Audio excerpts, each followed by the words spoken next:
We're going to check in with our guy, Parker Thune, from the All-American games. What did he see? What was his big takeaways? We're also going to get a head start on the 2024 recruiting cycle and figure out if Oklahoma is actually done in 2023 on today's episode of Locked On Sooners. You are Locked On Sooners, your daily podcast on the Oklahoma Sooners, part of the Locked On Podcast Network, your team every day.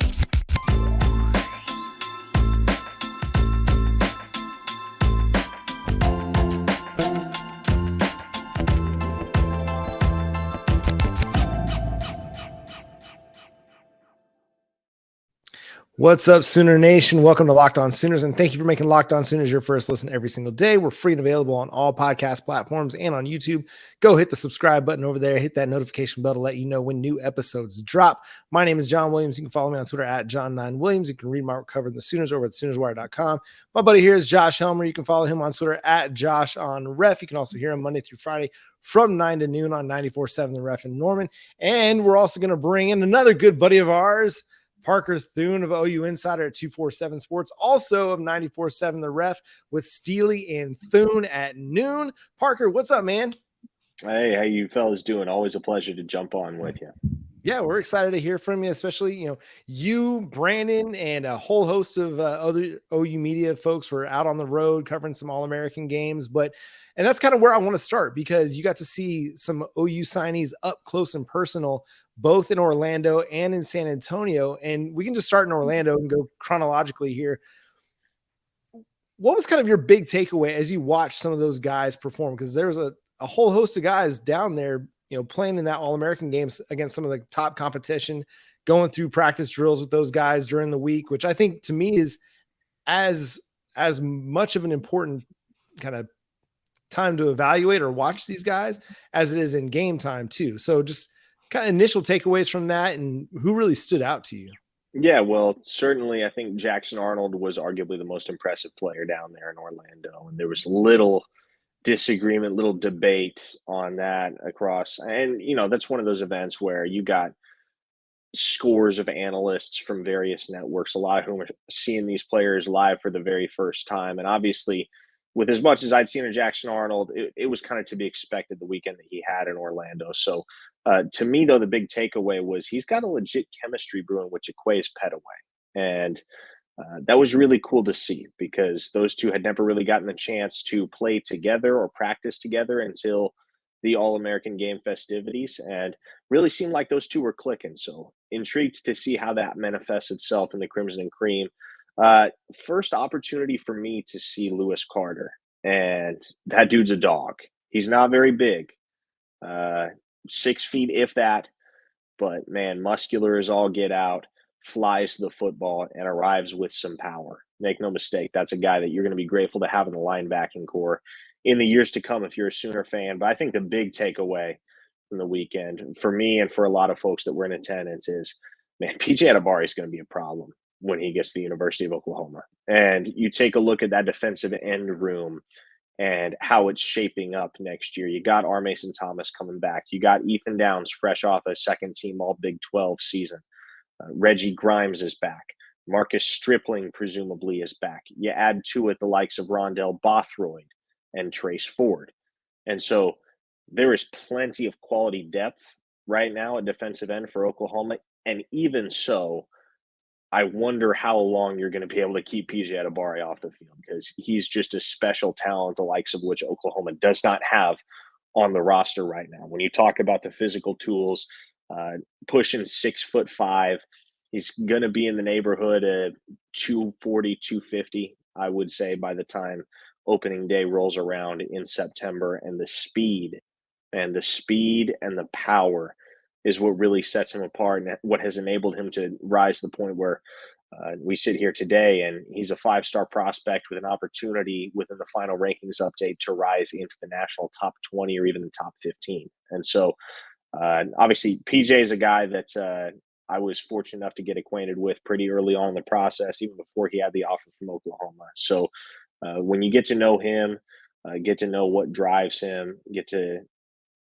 come to terms with and really realize the reality that He's all business, all ball, not one of those guys that's going to get in his own way or get distracted by all the various sideshows that come with being a collegiate athlete.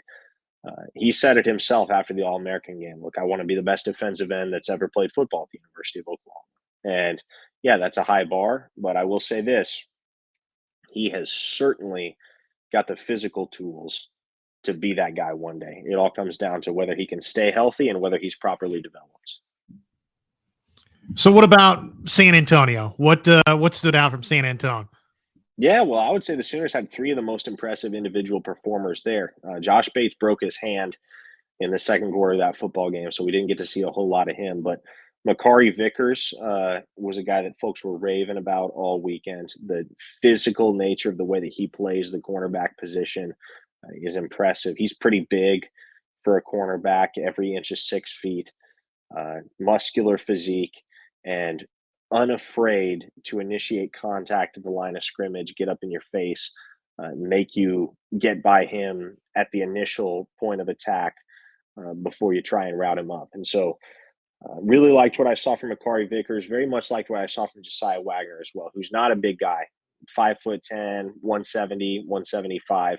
So he was, in general, the smallest guy on the field when he was repping for the West team at the All-American game, or All-American Bowl, excuse me. But you'd never know by the way that he flies around the football field with no regard for life and limb. Yeah, he's probably the smallest guy out there, but he doesn't care, man. He's hitting you in the mouth.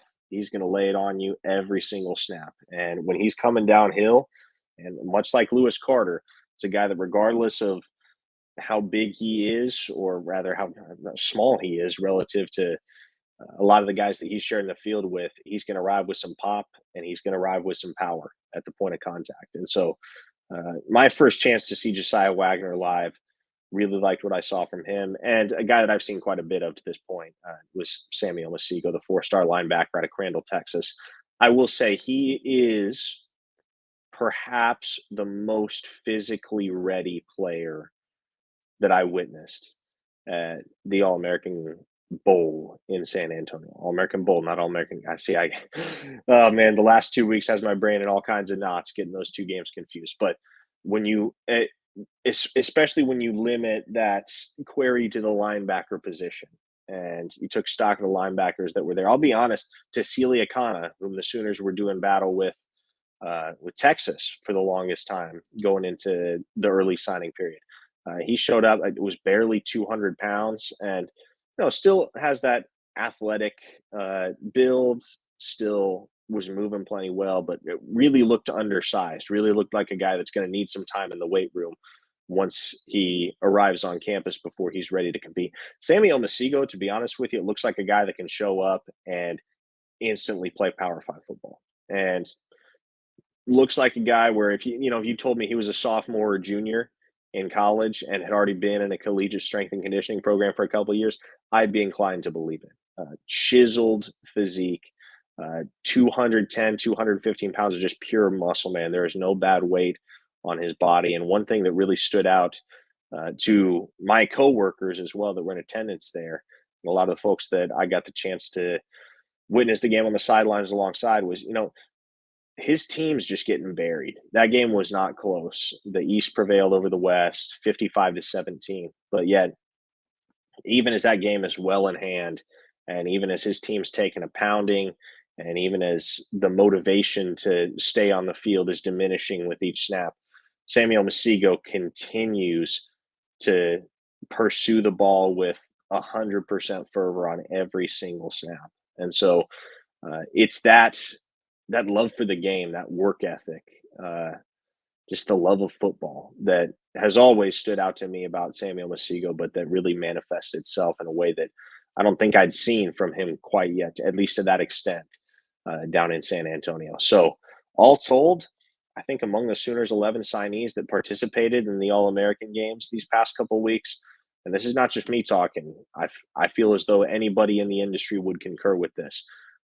Maybe the individual contributions that those 11 guys turned in didn't show up in the box score necessarily. Maybe some weren't as conspicuous statistically as others, but I don't think there's a single one of those 11 guys where you could have evaluated their individual performance and said, yeah, that was somewhat of a disappointment. They didn't live up to the billing. No, every single one of these guys showed up and showed out in a big way. And in some cases, specifically more so than anything else, referring to guys like Jackson Arnold and Omasigo and PJ Atabare. There were a handful of guys that legitimately had outstanding performances.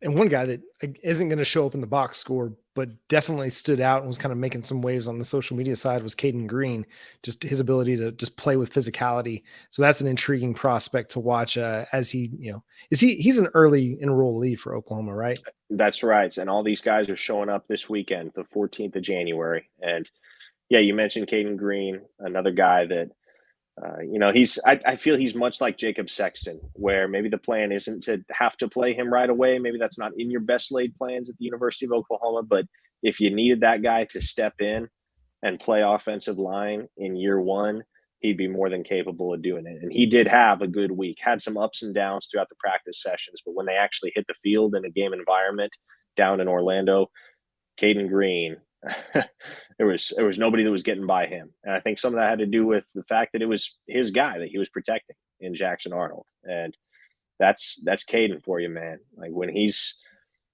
got a mindset of, you know what, nobody's getting past me because that's my guy that I'm protecting, and I'm going to make sure nobody touches him.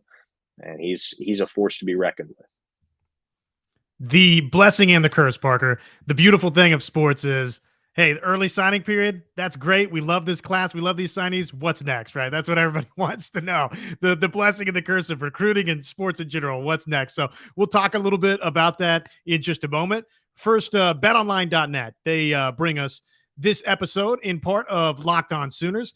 And look, you're probably curious about what's next in terms of the futures for the 2024 College Football Playoff National Champion. What does it look like? I think we were digging into it, and end of last night's show was 66-1 or in that neighborhood for Oklahoma. BetOnline.net, though, they're your number one source for not just college football betting needs, but NFL playoffs. It's here. So it is upon us. Head on over to the website today. Use your mobile device to learn more about the trends and the action. That's BetOnline, where the game starts. BetOnline.net, your number one source. So with that in mind, what's next? The beauty and the curse of sports. That's what folks want to know.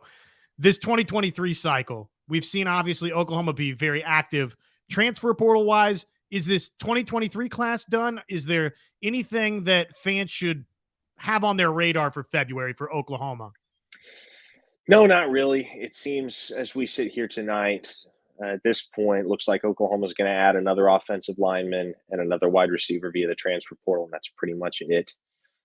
With David Agwebu hitting the portal a bit later in the process as a grad transfer, maybe that opens up the possibility that Oklahoma takes another linebacker, whether via the recruiting trail or via the portal. I would consider the portal more likely at this point.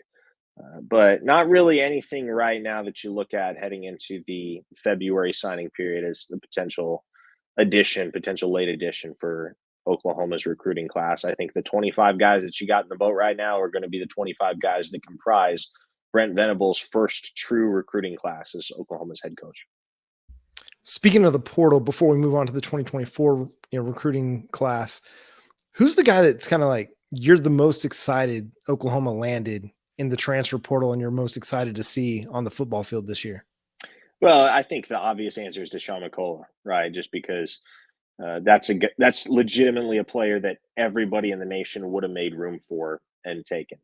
He was, I don't think there's any question, very little debate.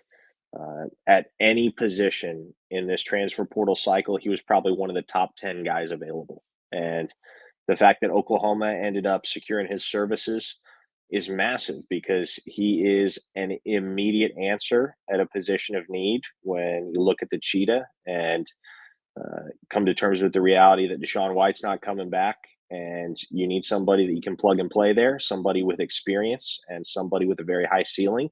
That's Deshaun McCullough. And so he's the easy answer to me, but I think beyond that, are people undervaluing the addition of Austin Stogner? Because it kind of feels like to me that they are. That's not something that most anyone has talked about in great detail ever since he committed. And maybe it's just because, it's not as sexy to talk about a guy like that when you have a lot of familiarity.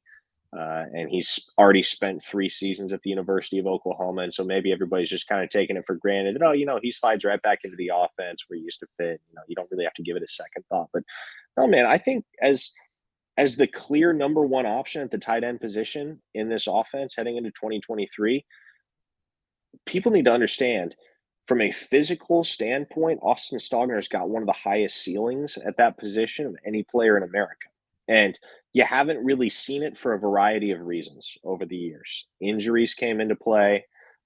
Lack of usage certainly came into play, both in 2021, his final season at Oklahoma, and 2022, his lone season at South Carolina. And so I think there's going to be an increased opportunity, an expanded opportunity for Austin Stogner to really strut his stuff at the tight end position in 2023. So I don't think it's as simple as, this guy's a member of the tight end room once again. He's sliding right back in and he'll just be what he was for the first 3 years that he was a Sooner. No, I think you're going to see a reinvigorated Austin Stogner in 2023, and really do believe that he is going to take on the lion's share of the workload at that position, especially now that Oklahoma missed on Jake Roberts in the portal. And so it's Austin Stogner and everybody else in terms of experience. He's going to get the lion's share of the snaps. He's going to get the lion's share of the targets.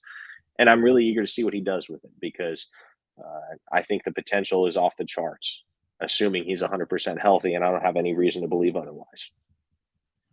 So the other big time offensive ad out of this transfer portal haul is the news that Andrel Anthony Jr., the wide receiver from Michigan, is coming on board. We see the big game versus Michigan State, but beyond that, when you look at the recruiting profile that was and just some of the film that is kind of floating around out there, what is Oklahoma getting in Andrel Anthony Jr.? Yeah, well, another receiver that brings size and speed to the table, right? And I think there are some folks and some cynics, I would say, that look at this edition and say, well, how is Oklahoma going to bring in a guy like that who's only moderately contributed at the University of Michigan? And maybe moderately is being generous. He's hardly made any substantial contribution over the course of his collegiate career. And my response to that is, well, you're not bringing the guy in to be Marvin Mims. I don't think that's anybody's expectation for Andrel Anthony. What you're bringing in is another individual that can come into this room, compete for snaps, and you know what? If he proves that he's good enough, stacked up alongside the likes of J.J. Hester, L.V. Bunkley Shelton, Gavin Freeman, Jaden Gibson, Nick Anderson, if he proves he's good enough that he outpaces those guys and earns his spot in the starting lineup and earns a legitimate snap count week to week, then great.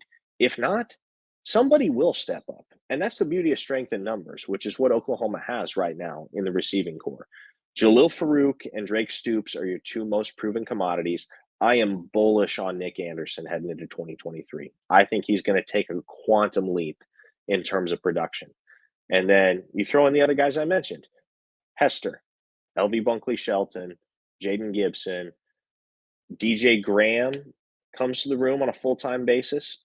And then you got Gavin Freeman. You got a couple exciting young freshmen in Jaquays Petaway and Keon Brown. And let's see, maybe Oklahoma ends up with another receiver via the portal before it's all said and done. But I don't think you don't necessarily have to hitch your wagon to Andrel Anthony. And I don't think he needs to be 1,000-yard guy for this move to make sense for Oklahoma.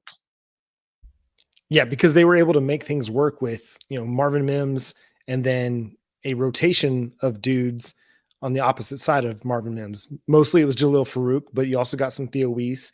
You saw a few other Gavin Freeman from time to time, and then Drake Stoops in the slot. But I totally agree with you. And I was having this conversation with somebody on Twitter as well. It's like you have a group of guys that, okay, you brought them in here because you like the player that they are. Now it's a matter of throwing them all into a competition and see who's the king of the mountain at the end of it. And this is just another guy he's got talent. He's got skills. He wouldn't have gone to the University of Michigan if he didn't. So there's something there. And now it's just a matter of unlocking those things, the speed, the size, the big playability, unlocking it and seeing if that's going to be enough to translate to a starting role for the Oklahoma Sooners. We got a few more questions here for Parker before we let him go. But first, got to talk to you about Built Bar. It's the #1 protein bar, the best tasting protein bar you've ever had. 100% covered in chocolate, tastes great, great for you. 4 or 5 grams of sugar, but it tastes like a candy bar. And I'm not lying. I've had it for 2.5 years. It's on my fridge every day. It's my breakfast. It's my late afternoon snack. If I'm looking for a sweet treat, which I love the sweet treats, but as a 40-year-old man, that's right. I'm a man. I'm 40. I got to break away from the Reese's peanut butter cups and I got to go with my Built Bar. The peanut butter brownie hits home every single time. A great meal replacement, or if you want it for a pre-workout, does that as well. Anywhere from 17 to 18 grams of protein. Again, 4 or 5 grams of sugar, as few as 130 calories, only 180 calories at the most. Go check it out. They also got great granola bars as well that I love, and the Built Puffs. If you're down with the marshmallowy texture, go check out the Built Puffs. You get 15% off using our promo code LOCKEDON15 over at built.com on your first order. Again, built.com, promo code LOCKEDON15. So Parker, we saw the national championship game. It was a smackdown. It was the Big Show versus Rey Mysterio. For all you wrestling fans out there, it was just a domination at the highest order. But a lot of talk was about the blue chip prospects that they have on that roster and how they did a really great job over the course of 5 recruiting classes, having these top 5 and a couple different times the #1 recruiting class, according to 24/7 Sports. So my question to you is this: for the Oklahoma Sooners, now we've got 1 top 5 recruiting class in the Brent Venables era. He's got 2 top 10 groups. What's it going to take for Brent Venables, for the Oklahoma Sooners, to kind of get to a level where they are competing at that same level as an Alabama, as a Georgia talent wise? How many recruiting classes will it take, and can they get there? Well, they can certainly get there, John, especially once they make the transition to the SEC. But I think what it's going to take, the easy answer is it's going to take top 100 recruits. It's going to take elite guys. And Oklahoma's got 8 of them in the 2023 cycle. If that can be your benchmark going forward, if you can get 6 to 8 of those guys every year, you're setting yourself up really well. But also, you have to have the capacity to develop the guys that fall just outside blue chip range, that you can identify as players that, maybe they develop later in the process. Maybe they don't really flash on tape until a junior or senior year. I look at somebody like Taylor Wine in Oklahoma's class as a perfect example of that, right? But when you look at Georgia's defense in particular, if you look at what they built this back-to-back mini dynasty championship program around, yes, you have elite recruits that panned out, that were properly developed, and that ended up being stars. But you also had guys, i.e. Javon Ballard, right, that maybe weren't blue chips coming out of high school, but you took a look at the tape and you conclude, you know what, this is a really good football player, and we have a vision for him. We believe that this is what he can be in our system, and we're going to take a chance on him. We're going to bring him on campus and trust that our vision for him is going to suit his skill set, it's going to be conducive to his ultimate success, and that he's somebody that can be a key cog in a national championship machine 3 to 4 years down the road. And so that's where coaching comes into play. And I think you have to have a lot of faith and a lot of confidence in Oklahoma's coaching staff when you look at the track record of development for guys like Brent Venables and Brandon Hall and Jeff Levy.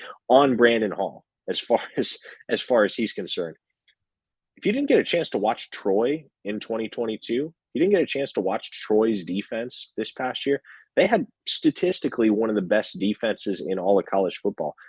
Brandon Hall built that defense as defensive coordinator there for 3 seasons. All those guys were guys that he recruited and plugged in and developed. And he had the primary oversight role in all of that. So Brandon Hall is one of those guys that I think flies under the radar because he doesn't have a background as a player like DeMarco Murray, and he doesn't have national championship rings on his finger like a Brent Venables, for instance. But when you really dig into what he's done as a coach and as a developer of talent, it leaves you quite optimistic as to what the future looks like at Oklahoma. And I'll add this as well.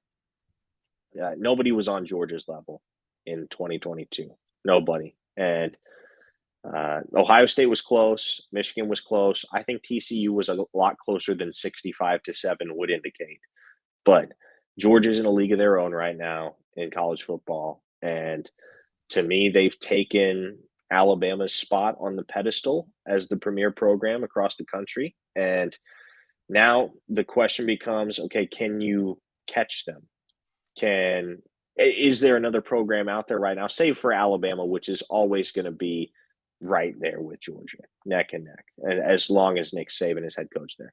But can you ascend to that level? And what's it going to take in order to ascend to that level? And I think Oklahoma has a lot of the key pieces. It's just a matter of time, and it's a process that you can't rush.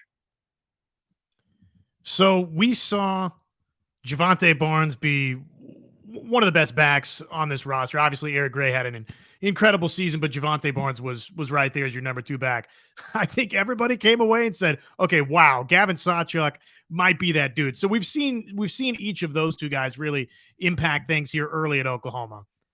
The 22 class beyond that, who's the signee from that group that you look at next season, not named Javonte Barnes or Gavin Sawchuk, where you say, okay, they're set for a big breakout? That's a great question. I think Gentry Williams has the opportunity to emerge as a starter at corner. Jake Sexton's injury that he suffered in the bowl game is going to set him back.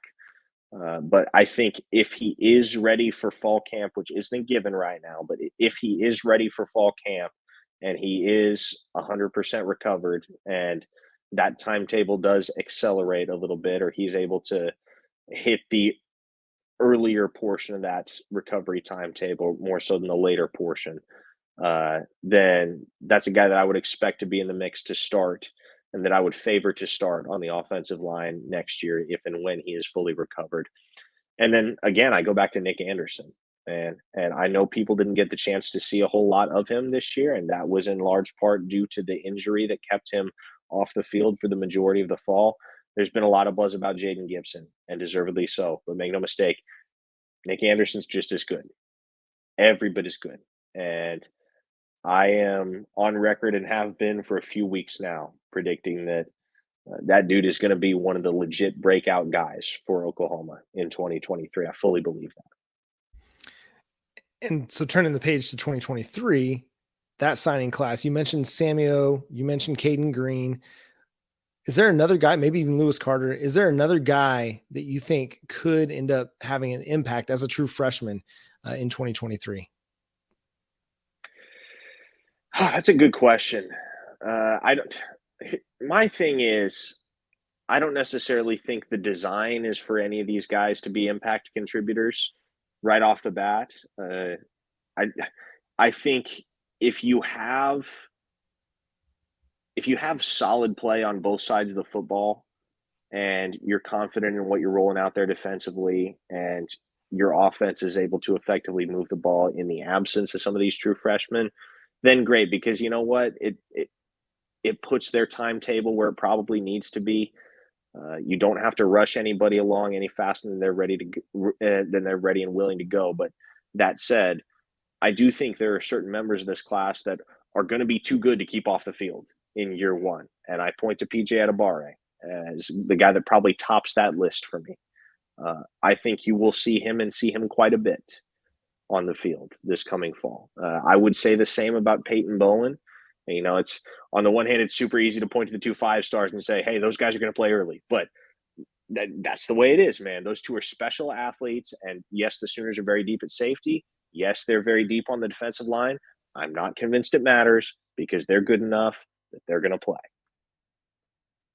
That's exciting. I mean, that's what Oklahoma fans, man, that's what they need to see. That's what they want to hear. I feel like for those listening along on the podcast side, Parker Thune's a man that needs no introduction, but just in case you're listening along, Parker Thune of OUInsider.com before we get out of here. Encourage everybody. You want that subscription status at OU Insider. So go check that out for a very, very small rate to get all of the up-to-date Oklahoma recruiting information. Parker, man, it does an incredible job. Brandon over there does an incredible job. Just the team in general. My older brother, Joey, obviously working there too. But before we get you out of here, Parker, the 2024 class, we saw with 23, I mean, it was like everybody was trying to throw shade at this 23 class this time a year ago. And then, this time, 10 months ago. And then in the summer, it really heated up for the 23 class, as you said it would. What is sort of the timeline in your mind for this 2024 class to A, get its first commit or so, and then B, to really kind of have that avalanche of commitments? I think you'll have your first 2024 commit by the end of the month.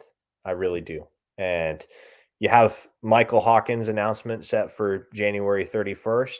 If somebody beats him to the punch as OU's first commit, great. If not, I think that's who it is, and have felt from the get-go that was going to be Oklahoma's quarterback in the class of 2024. And so I do think this class is going to get rolling in a big, big way. And I think you're going to start to see the snowball of commitments start rolling a lot earlier than it did a year ago. And so I think by the end of March, you could have 6 to 10 commitments for Oklahoma.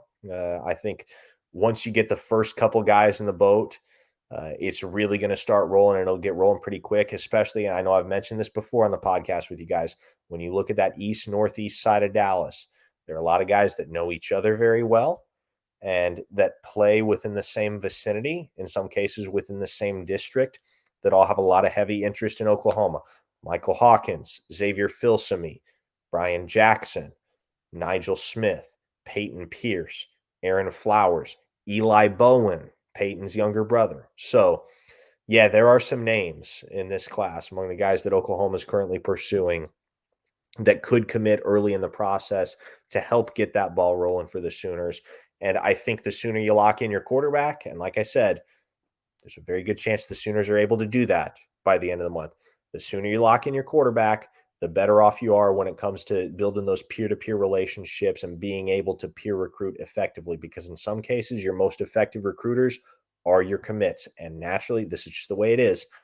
Guys gravitate towards the quarterbacks. They gravitate towards the guys that are perceived as leaders. And Michael Hawkins is a guy that's held in very high esteem by his peers, a very likable kid, very humble, very businesslike. And so if that's the type of figurehead that you can secure early in the process in the class of 2024, yeah, I don't think Oklahoma is going to be rolling into the month of July with 5 commitments the way that they were a year ago. And in the end, Oklahoma ended up with the number 5 class in the nation in the 2023 cycle. So it begs the question, right? If you can lock down some of those blue chip targets earlier in the process than you did a year ago, and even when everybody was writing the epitaph for Oklahoma football recruiting in June 2022, you were able to come up with a top 5 class. How high can that class fly if and when you start getting those early commits that you just didn't get a year ago? So then my final question on that note is, who's the 2024 guy that you're most excited about that Oklahoma Sooners fans need to pay attention to? Well, see, it's a lot more ubiquitous of an answer these days, because this guy has really shot up the rankings to the point where he's now the number 1 defensive lineman in America. But I'll give you the same answer I would have given you 6-8 months ago. It's got to be Williams Nwaneri at Lee Summit North in Missouri, a guy that was high school teammates with Caden Green, plays for an ex-Sooner in Lee Summit North head coach Jamar Mosey. 5-star defensive lineman, 6'5", 250 pounds.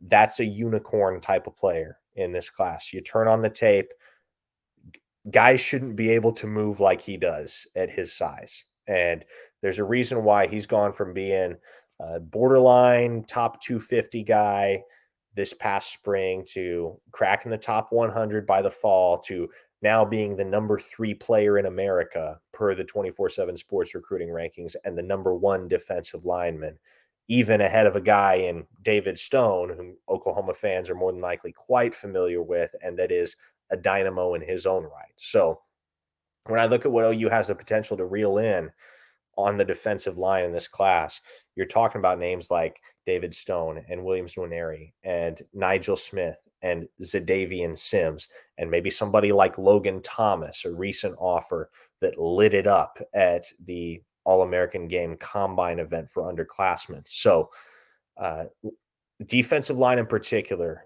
is an area, and it's a position group that has the opportunity to be transformational for Oklahoma in the 2024 class. They really could put together a transcendent group of players to build a championship roster around. And that's where it has to start defensively for the Sooners, is up front in the trenches. So if you can land 4 national top 100 prospects all on the defensive line in Nwaneri, Stone, Sims, and Nigel Smith, that's a heck of a foundation for this defensive class.